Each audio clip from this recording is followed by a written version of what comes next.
Hello and welcome. Today we are going to be checking out this guy, the Sony ZV-1 Mark II, and in particular we're going to be comparing it to the original ZV-1. Has Sony improved the ZV-1 with the Mark II, or have they just made a different camera? Stay tuned and let's find out.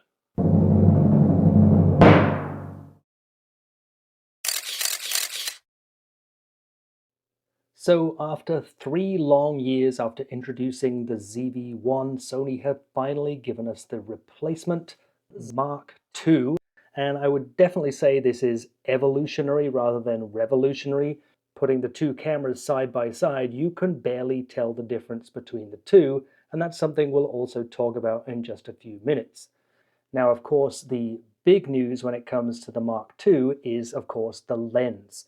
Sony have clearly been listening to their users and now have equipped the Mark II with a wider angle lens with a focal length equivalent of 18 to 50 millimeters as opposed to 24 to 70 millimeters on the original ZV-1. Now, obviously we'll talk a lot more about the lens in detail later on, but that's not the only change Sony made to the Mark II version, and that's what we want to cover in today's video. Now, we're not going to look at every single detail of the camera. What we want to focus on are what are the most significant changes, and do these changes make the Mark II a better camera? Now, as always, there's a lot to cover here, so I'm going to place the chapters up here.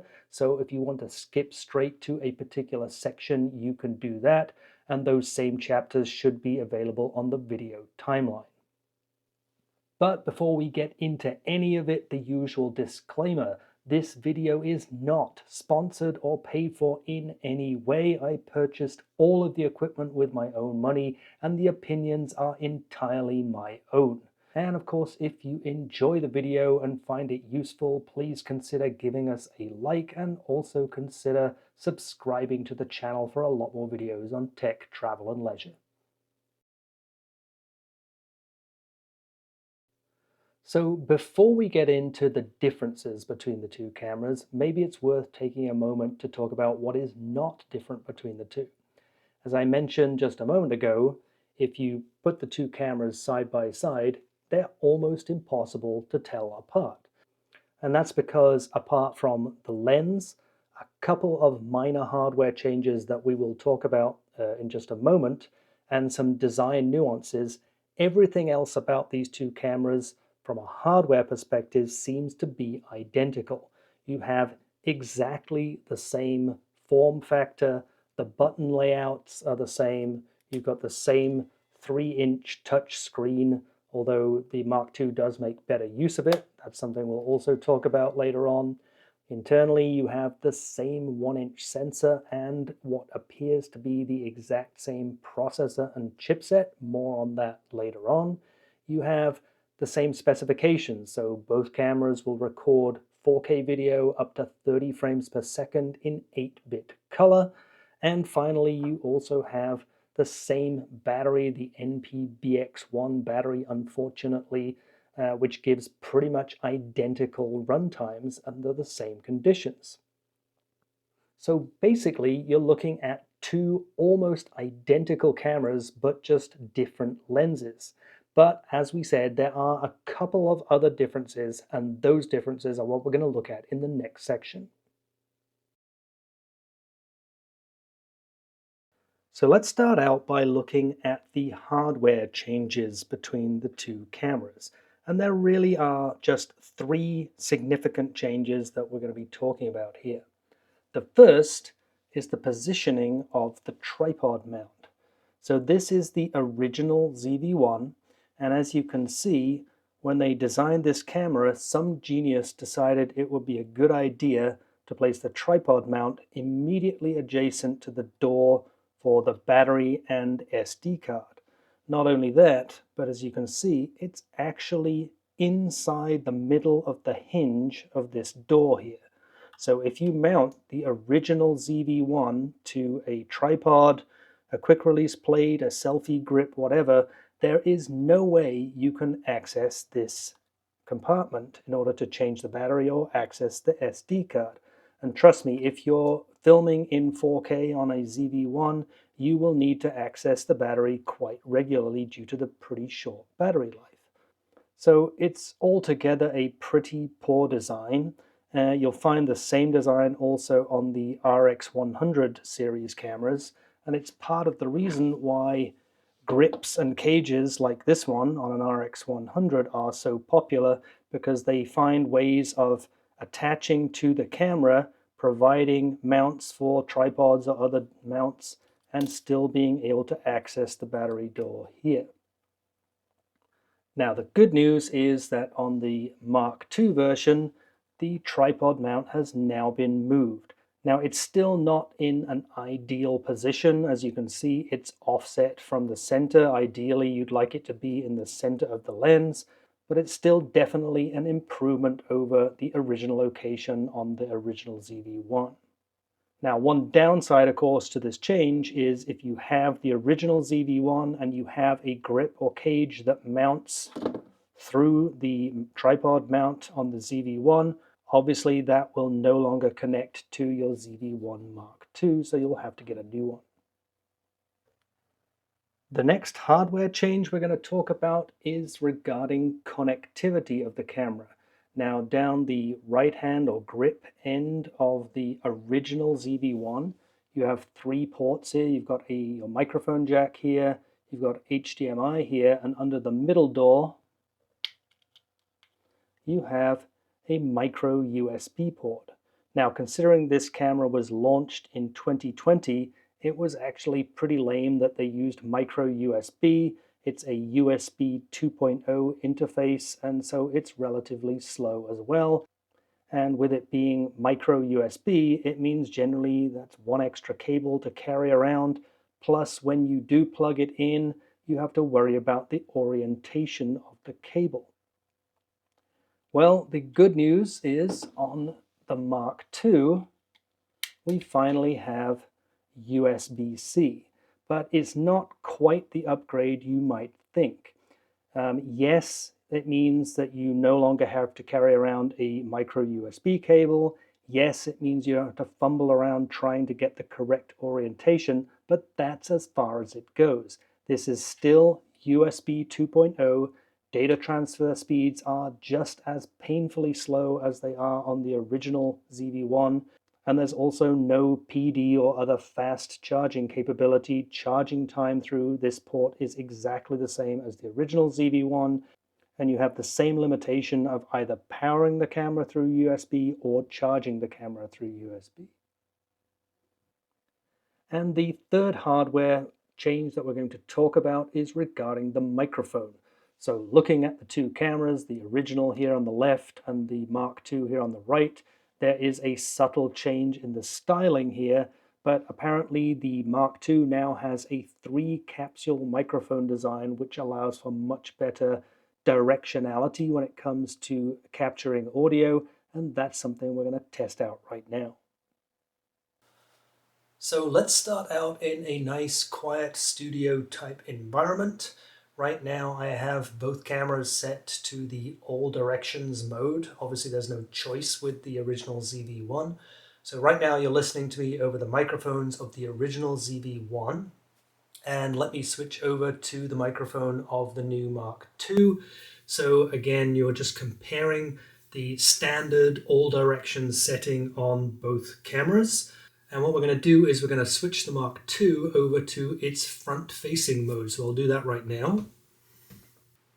So now you are listening to me on the Mark II microphones using its front-facing camera mode. And if I switch over to the original ZV-1, of course, now you're listening to me on the all directions mode on the ZV-1 because there is no other option. How does the sound compare between the two? Let's switch back to the Mark II with its new front-facing mode to see if there's any improvement in the sound quality. And let's switch back over to the original Mark I for the final comparison of the two in our quiet studio environment.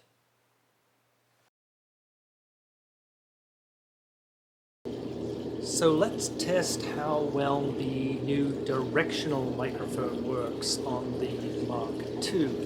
So right now I have both cameras microphones set to the omnidirectional mode. Obviously that is the only setting on the original ZV-1. And I have a little bit of background noise going on right now. So how is the sound from the original ZV-1? So again, we're using the omnidirectional microphone with some background noise. How well is it picking up my voice? Versus the Mark II. Now we'll switch to the Mark II microphone, again using the omnidirectional microphone. How well is it picking up my voice? Okay, so now you are listening to me on the Mark II with the new front-facing microphone option enabled. So you should be hearing my voice much clearer now over and above the background noise, whereas if I switch back over to the original ZV-1, now you are hearing me on the omnidirectional microphone of the ZV-1, and of course you're hearing my voice over and above the ambient sound that you will also hear in the background.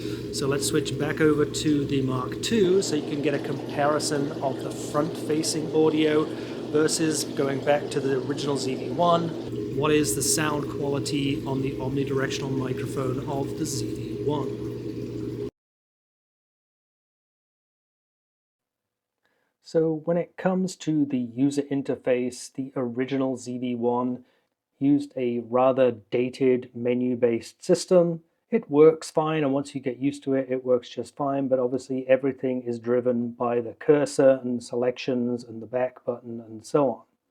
When it comes to actually shooting, as far as the touchscreen is concerned, really it's only good for tapping and marking your subject for tracking or focusing. Looking at the Mark II, you can see we have now included on the screen, we have these various buttons, so you can access different functions directly from the touchscreen.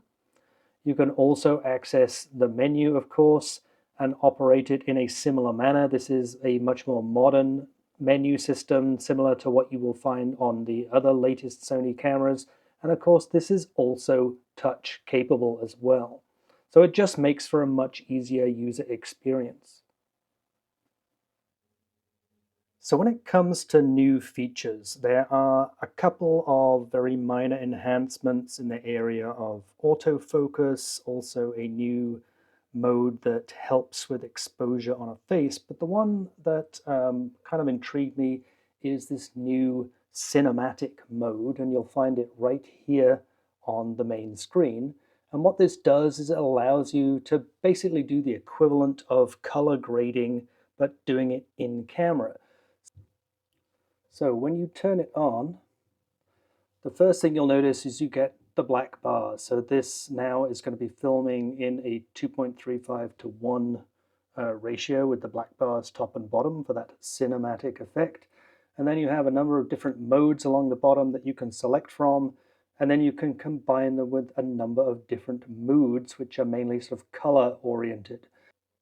So if I select one here, I can select the classic mode, the clean mode, the chic mode, fresh mode, and mono.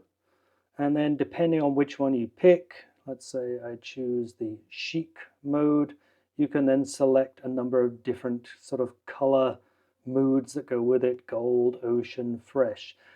Now, some people might find this a little bit gimmicky, but I think it's basically a good idea that allows people to capture some more creative type footage without having to spend a lot of time editing their videos.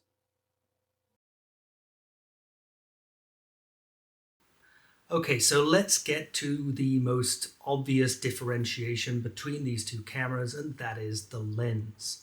Now, on the original ZV-1, that's on your left as you're looking at the screen, you have a lens with a focal length equivalent of 24 to 70 millimeters. So it goes from slightly wide angle to slightly telephoto. Now, with the new Mark II on your right, they've widened that lens, taking it from 18 millimeters, so pretty wide angle, all the way to 50 millimeters, so about normal 1:1 magnification. But the focal length range is not the only thing that's different on these two lenses.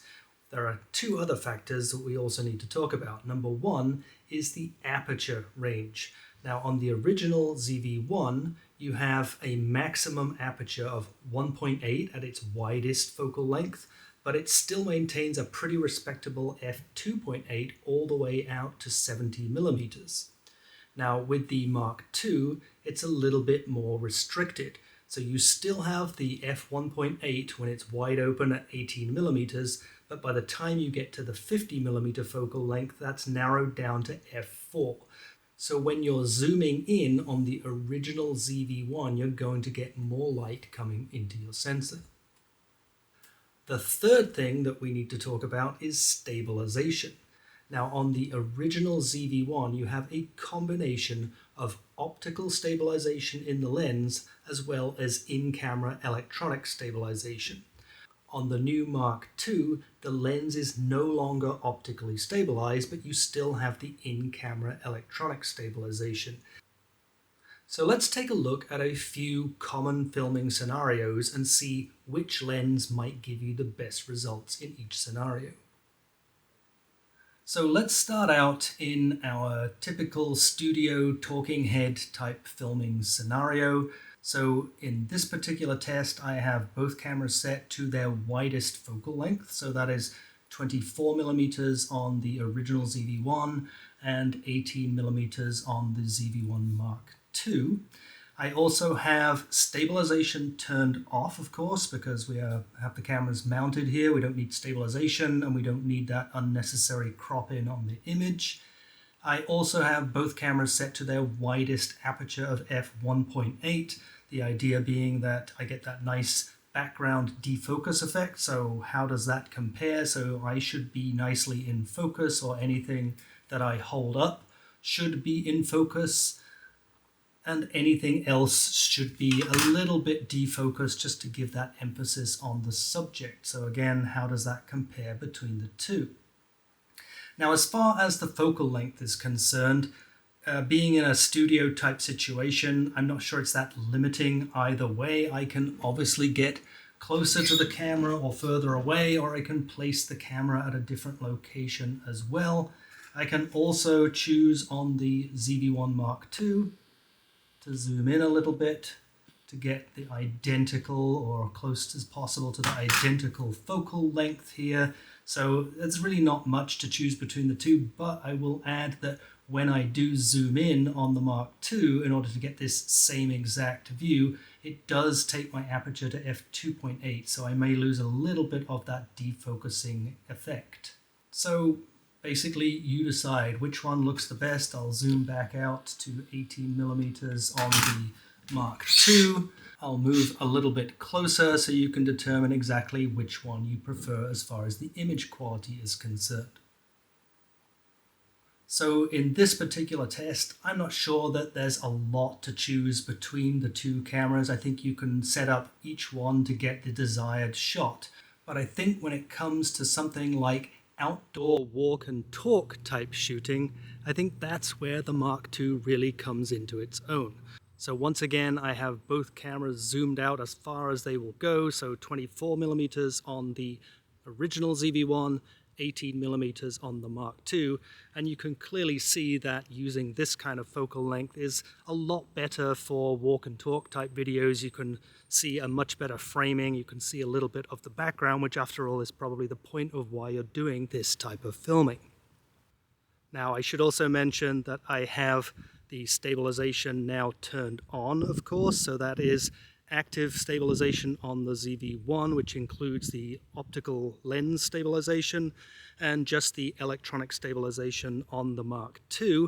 So you can get a comparison of how well this is performing and whether this works for you as a walk and talk type solution. Okay, so let's head outside and shoot some B-roll.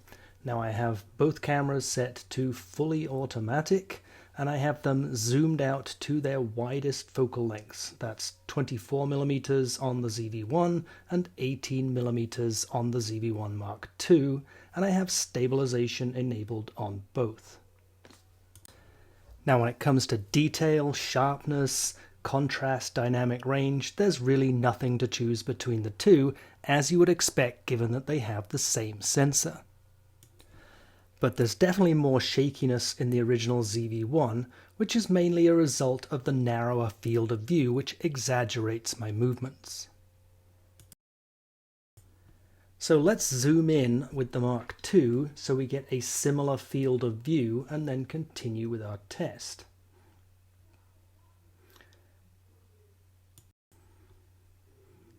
So now with a similar field of view, there really isn't much difference in terms of the image stabilization.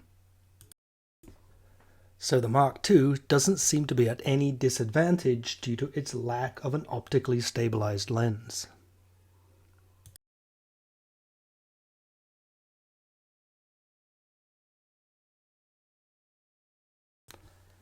So let's zoom in on each camera to its maximum focal length, starting with the Mark II. Here you can see I've zoomed in to its maximum, which is 50mm. Now here is where the original ZV-1 has a big advantage, with its maximum focal length of 70mm, which as you can see allows you to get significantly closer to your subject. It's also important to point out that when zoomed in, the original ZV-1's lens is significantly faster. At 50mm, the Mark II now has a maximum aperture of f4, whereas at 70mm, the original ZV-1 can still manage a very respectable f2.8.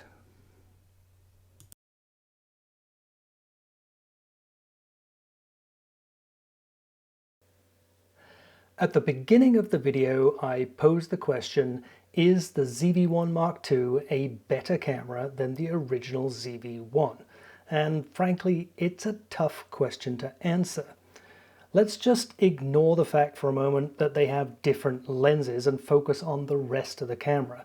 Now, if we do that, yes, you have to acknowledge that the Mark II is a very slight upgrade over and above the original ZV-1, and I emphasize very slight. When you consider that there have been 3 years between the two versions, the very minor upgrades that they've made to this camera are really a bit of a joke. And when you also consider the fact that Sony have priced the new Mark II at about 20 to 25% higher than the original ZV-1, I really cannot see how these very minor upgrades could justify this price increase. Let's just recap what are the key upgrades. You have a relocated tripod mount, which really just solves a minor inconvenience problem. You have a USB-C port, which frankly all they've done is pulled out the micro USB and soldered a USB-C in its place with 0 performance upgrades. And we added a microphone which may or may not have a slightly better performance than the original. As far as the inside is concerned, there is a new user interface, which is definitely a usability improvement. And then you have a couple of new features, including that new cinematic mode, which is a nice addition. But when it comes to the user interface and the new features, frankly, these are nothing more than just a firmware upgrade. And I would guess that they probably could do this at any time on the original ZV-1 also. And the reason I say that is because, in my opinion, and I'm not claiming to be an expert here, I don't believe that there's anything new inside this camera in terms of the electronics. It's the same sensor, it seems to be the same processor and chipset, and here's why I believe that. If Sony had upgraded the electronics of this camera in any way, then for sure we would have seen 4K at 60 frames per second. We would have seen 10-bit color. We would have probably seen a better battery life, and we would also see an improvement in terms of the overheating problem when you shoot 4K for more than 5 minutes. We would have seen a real USB-C upgrade with USB 3 or higher for faster data transfer and faster charging. And I'm sure there are other important upgrades that you would rather have than what they've provided us with, and the fact that not a single one of those important features has been added to the ZV-1 is what indicates to me that it's basically exactly the same camera on the inside. So let's turn our attention then to the lens. Clearly this is a very different lens, but I really don't think it's a better or higher quality lens. In fact, if you look at the specifications, you'll see that the lens on the original ZV-1 had a much wider aperture through its entire zoom range, and it had built-in optical stabilization. That would indicate to me that it's probably a higher quality and more expensive lens. So again, the change of lens to me doesn't justify the increase in price. Now, with all that being said, I do believe that the 18 to 50 millimeter focal length is much more practical and versatile for typical vlogging and content creation. So this lens configuration will probably appeal to more people. But keep in mind, you can also buy a wide-angle adapter for the original ZV-1 for around about $50, and if you do so, you then end up with probably a more versatile combination than you have with the new ZV-1 Mark II. And if you already own the original ZV-1, I really cannot see that the upgrades that Sony have brought to the Mark II would really justify you selling your old ZV-1 and buying a brand new Mark II. Again, I would probably just buy the wide-angle lens adapter if you don't already have it. So as far as better camera, for some people possibly, but for me it's just a different camera, and I think I'm going to stick with my original ZV-1. So there you have it. That concludes our video for today. Thank you so much for watching. If you have any comments, if you have any questions, if you have any input, please go ahead and place those into the comment section. I love to hear from you. Also, if you enjoyed the video, please consider giving us a like, and also consider subscribing to the channel for a lot more videos on tech, travel, and leisure. Thank you again for watching.